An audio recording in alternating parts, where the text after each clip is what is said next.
మొన్న ఇలా దిగుతుంది ఫ్లైట్ దిగుతుంటే చూశాను పైనుంచి కిందికి, షికాగో పెద్ద నగరం, మా నాయన షికాగో. అర్థమవుతుందా మీకు? You have a different feeling. అక్కడి నుంచి మళ్ళీ ఎగిరాను, డాలస్కి వచ్చాను, డాలస్ చూసి మా నాయన డాలస్ ఇది.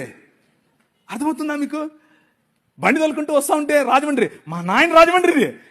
You have a different feeling. నేను పాపిని, నేను పరలోకం పోవాలి. ఏంటిది?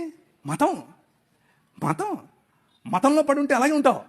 కానీ నీ రాజు ప్రతినిధి నువ్వు నడుస్తా ఉంటే నీకు ఎలా ఉండాలి తెలుసా?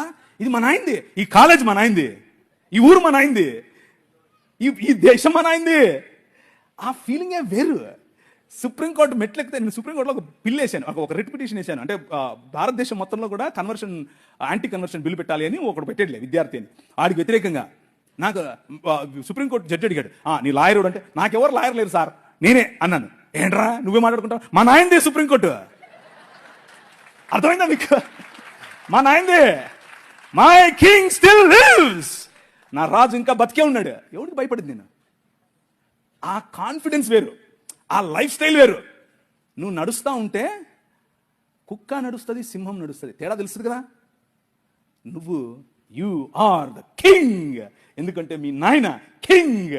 అర్థమైందా? That is how you should live.